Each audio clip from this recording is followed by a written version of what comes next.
देखेंगे कुछ reducing character यहाँ पे दिया हुआ है। इसके पहले वाले क्लास में हम लोग कुछ हाइड्राइड के बारे में पढ़ चुके हैं, जैसे कि सलाइन हाइड्राइड, कोवेलेंट और मॉलिक्यूलर हाइड्राइड और metallic hydride.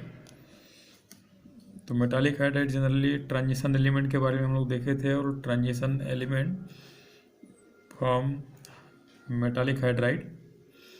So here some elements are here in order of their reducing character.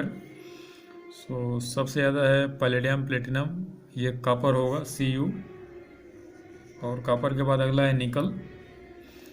तो ये हमारा पूरा रिड्यूसिंग एजेंट है, ठीक है। इट कैन डोनेट हाइड्रोजन, ये हमारा हाइड्रोजन डोनेट करता है, इसलिए हम लोग बोलते हैं कि ये रिड्यूसिंग एजेंट की तरह काम करता है, जिसका ऑर्डर दिया हुआ है। नेक्स्ट है metallic hydride, is also known as interstitial hydride, जो कि पहले वाले क्लास में हम लोग डिस्कस कर चुके हैं। इंटरस्टिशियल कहने का मतलब कि इस तरीके से ये ट्रांजिशन मेटल का शेप होता है, साइज होता है, मान के लो। तो ये बीच वाले जगह पे जो वाइड है, यहाँ पे ट्रैप्ड रहते हैं हाइड्रोजन एटम, और इसी हाइड्रोजन की वजह से, ठीक है, due to the presence of trapped hydrogen here the transition elements act as reducing agent, means good reducer. Use देखेंगे कि they are used as hydrogen strong storage media, ठीक है, कि ये हाइड्रोजन को स्टोर करने में भी यूज होता है। अगला हमारा टॉपिक है water.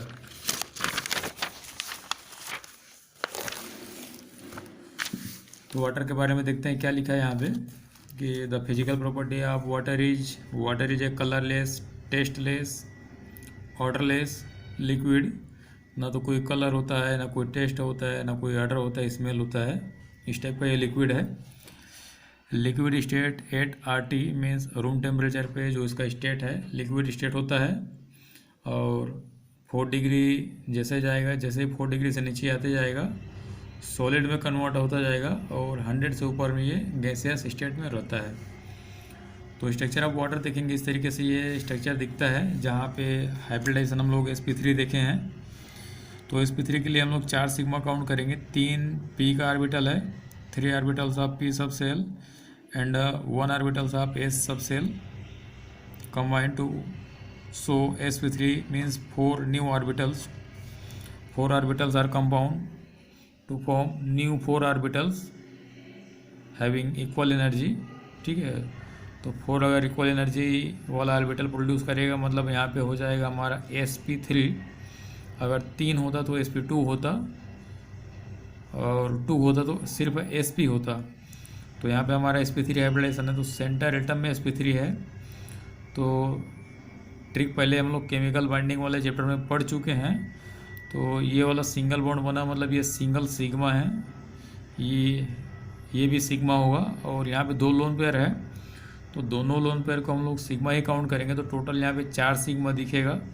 4 sigma means lone pair, और यहाँ पे 2 बॉन्ड पेयर, ठीक है। इन H2 molecule it contain 2 bond pair electron and 2 lone pair electron, means 2 + 2।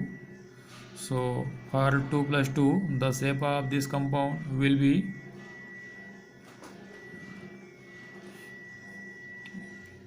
V shape, bend shape और एंगुलर शेप। तो इसका जो शेप होगा हो जाएगा एंगुलर शेप, V शेप या बेंड शेप। तो एक फार्मूला भी होता है इसके लिए, TPVL, इस तरीके से होता है ये। T का मतलब टेट्राहेड्रल, P का मतलब पिरामिडल, V मतलब V shape, bend shape, angular shape, और ये लीनियर। तो पहले वाले में 4 bond pair plus 0 lone pair, second वाले में 3 bond pair plus 1 lone pair, इसमें 2 + 2 होता है, 2 बॉन्ड पेयर 2 लोन पेयर, और यहाँ पे 3 bond pair means 3 lone pair means 1 lone pair, और 1 बॉन्ड पेयर और 3 लोन पेयर, इस तरीके से ये रहेगा। तो ये 4 शेप बनता है, tetrahedral 4 bond pair 0 lone pair, pyramidal 3 bond pair 1 lone pair, V shape, bend shape, angular shape 2 bond pair 2 lone pair, और लीनियर तब होगा जब 1 बॉन्ड पेयर होगा और बाकी जो 3 है वो लोन पेयर होगा। तो तो इस तरीके से वाटर मॉलिक्यूल में sp3 हाइब्रिडेशन होता है। उसके बाद एक क्वेश्चन अराइज होता है यहाँ से कि why ice float in water, कि जो आइस होता है वाटर में फ्लोट करता है, बहते रहता है, क्यों? तो यहाँ पे देखेंगे ice form cage like structure and which density is less than the liquid water, ठीक है, liquid water, therefore ice float in water, कि जो आइस बनता है हमारा केज लाइक स्ट्रक्चर बनाता है जो कि टेट्राहेड्रल होता है, और जो स्ट्रक्चर यहाँ पे बनता है उसका जो डेंसिटी है ये कम होता है, ठीक है, पार्टिकल का जो डेंसिटी कम होता है वाटर के कंपेयर में, इसलिए हमारा जो आइस है वाटर में फ्लोट करता है, मतलब ऊपर तैरता हुआ दिखाई देता है, मीन्स तैरता है।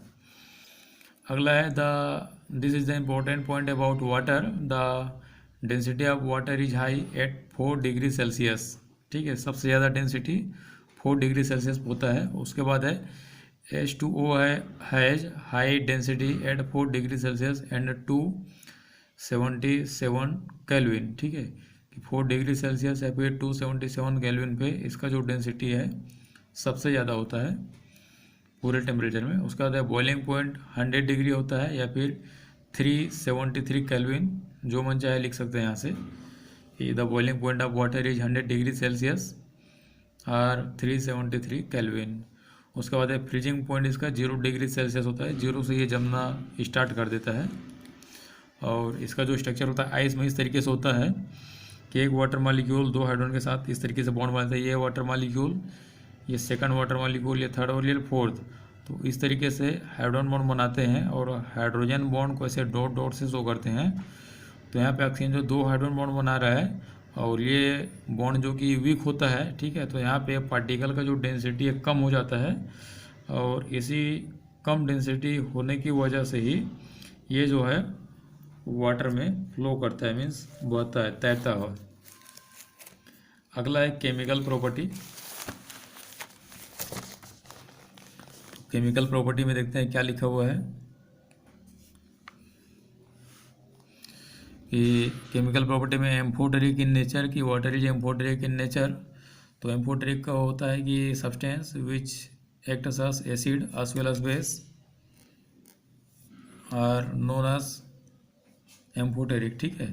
तो एम्फोटेरिक सब्सटेंस यहाँ पे दिया है water is acts as acid with base and base with acid, therefore its nature is amphoteric, कि कोई भी ऐसा कंपाउंड जो एसिड के साथ बेस जैसा काम करता है और बेस के साथ एसिड जैसा काम करता है तब उसको नाम दिया जाता है एम्फोटेरिक, ठीक है, कि उसका जो नेचर है एम्फोटेरिक है, या फिर एम्फोटेरिक कंपाउंड भी बोल सकते हैं। तो चूँकि यहाँ पे नेचर का बात किया जा रहा है, ठीक है, the important point here is the nature, so we can say the nature of water is amphoteric in nature. So H2O react with nitrogen means ammonia, here nitrogen contain one lone pair of electron and NH3 is acts as Lewis base due to the presence of lone pair of electron. So water react with this base and form ammonium ion with OH minus ion, ठीक है। अगला है H2O जो है, ठीक है, यहाँ पे क्या किया कि ये बेस है, ये एसिड की तरह काम किया कि एक H प्लस इसको दे दिया, ठीक है, तो ये NH4 प्लस में कन्वर्ट हो गया और ये OH माइनस में, तो ये H2O यहाँ पे H डोनेट किया है NH3 को, इसलिए हम बोलेंगे कि इसका जो नेचर है एसिड है, ठीक है, because acid means substance which can lose H plus ion या फिर which can donate H plus ion is known as acid. तो यहाँ पे H प्लस दे रहा है अमोनिया को, इसलिए बोल रही कि वाटर जो है एसिड है। अब यहाँ देखते हैं कि हमारा एसिड है, ये बेस है, ठीक है, मीन्स ये वाटर है। तो यहाँ पे क्या कि ये H2O जो है अपना एक H लूज किया और H2O उसको एक्सेप्ट करके H3 प्लस में कन्वर्ट कर लिया। तो यहाँ पे क्या हो रहा है, ये H प्लस एक्सेप्ट करने का काम करता है, ये एक्सेप्टर है। तो एक्सेप्टर होने के वजह से ही इस H3O प्लस को मीन्स H2O को बेस बोला गया है। तो एम्फोटेरिक करने का मतलब यहाँ पे ये एसिड की तरह काम कर रहा है और यहाँ पर ये बेस की तरह काम कर रहा है, इसलिए इसका जो नेचर दिखाया गया है एम्फोटेरिक नेचर दिखाया गया है। अगला देखते हैं व्हाट इज एम्फोटेरिक कंपाउंड। तो compound which acts as acid with base and base with acid is known as amphoteric oxide, ठीक है, यहाँ पे बेस है। उसके बाद है हाइड्रोलाइसिस। ठीक है। तो हाइड्रोलाइसिस का मतलब है कि किसी भी कंपाउंड में वाटर का जोड़ना। तो ये एक रिएक्शन दिया गया है, PO4O10 plus H2O converted into H3PO4 phosphoric acid water dissociate ionic compound. ठीक है, कि वाटर जो होता है हमारा, ये तो खैर हाइड्रोलाइसिस हो गया, केमिकल प्रॉपर्टी है, मतलब हाइड्रोलाइसिस यूज हुआ। अगला है कि पॉइंट लिखा हुआ है कि वाटर डिसोसिएट आयनिक कंपाउंड, कि हमारा जो भी आयनिक कंपाउंड होता है वाटर उसको तोड़ देता है, मीन्स ब्रेक कर देता है, डिसोसिएट करता है। अगला है हमारा कि combination with metals are non metal oxide. ठीक है, कि मेटल ऑक्साइड के साथ रिएक्शन करके कुछ कंपाउंड बनाता है, नॉन मेटल ऑक्साइड के साथ भी रिएक्शन करके कुछ कंपाउंड बनाता है। तो यहाँ पे देखें कैल्शियम मोनोऑक्साइड मीन्स लाइम बोला जाता है इसको। एक लाइम स्टोन होता है, दूसरा लाइम होता है, और एक लाइम वाटर होता है।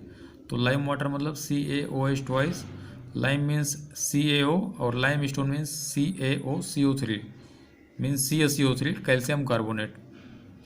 Lime stone means CaCO3, lime means CaO और लाइम वाटर ये है। तो जैसे ये लाइम को वाटर के साथ मिक्स करेंगे ये बना लेता है CaOH ट्वाइस, और यहाँ पे जो हमारा रिएक्शन होता है कुछ इस तरीके से होगा।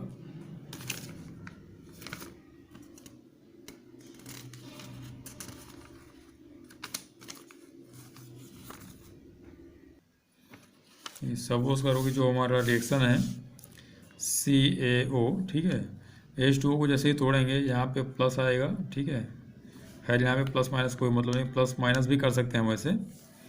और यहाँ पे H प्लस और OH माइनस वाटर इस दो कंपाउंड में टूटेगा, ये प्लस इस माइनस को अट्रैक्ट करेगा, खींचेगा, और ये CO के साथ OH जुड़ जाएगा, और ये माइनस इसको लेते हुए यहाँ पे OH बना लेगा इस तरीके से। तो CaOH, और इसको हम लोग इस तरीके से भी लिख सकते हैं CaOH ट्वाइस इस तरीके से, जो कि यहाँ रिएक्शन में हमारा लिखा हुआ है। तो ये हो जाएगा कैल्शियम हाइड्रोक्साइड बना रहा है। ठीक है, इसी का नाम दिया गया है स्लेक्ट लाइम, और लाइम वाटर भी बोलते हैं। तो जहाँ भी OH दिखे हम लोग ज़्यादातर गेस करेंगे कि इस तरीके का OH जहाँ सिंगल OH है हम लोग बोलेंगे कि ये बेस है। ठीक है, तो मेटल ऑक्साइड जो है वाटर के साथ रिएक्शन करके बेस बना रहा है, मतलब इसका नेचर क्या हो जाएगा, ठीक है, बेसिक हो जाएगा। ठीक है, कि ये जो है बेस बना रहा है मतलब बेसिक नेचर का है, कि पहले से मन में था कि हम बेस बनाएंगे इसलिए बेस बना दिया, तो इसका नेचर भी हम लोग बेसिक ही बोलेंगे।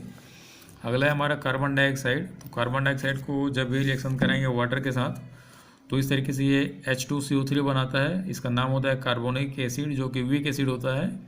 और CO2 चूँकि एसिड बना रहा है इसलिए इसका जो नेचर होता है ये एसिडिक होता है।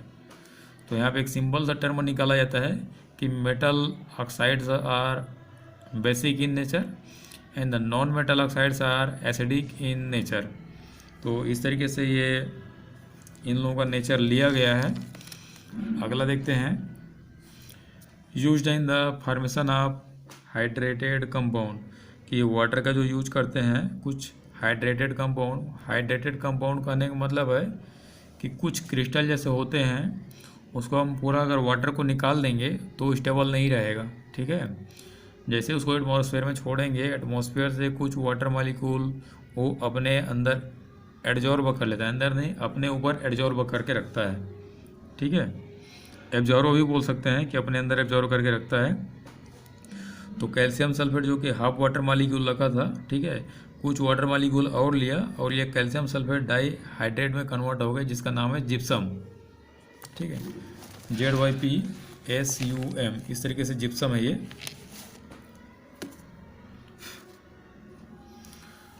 तो कुछ ऐसे बहुत सारे कंपाउंड हैं जो कि स्टेबल होने के लिए वाटर मॉलिक्यूल को एब्जॉर्ब दोनों कर लेते हैं और इस तरीके का एक हाइड्रेटेड कंपाउंड बनाते हैं जो कि स्टेबल होता है रूम टेम्परेचर पे।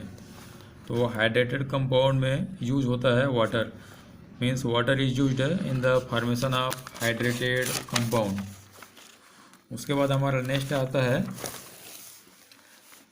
Types of water. ठीक है, on the basis of hardness, कि हार्डनेस के बेस पे जो हमारा वाटर है कितने टाइप के होते हैं, तो ये हम लोग नेक्स्ट क्लास में डिस्कस करेंगे। और 10th क्लास में ही पढ़ चुके हैं हार्ड वाटर, सॉफ्ट वाटर, और जैसे कि होता है permanent hard water, temporary hard water.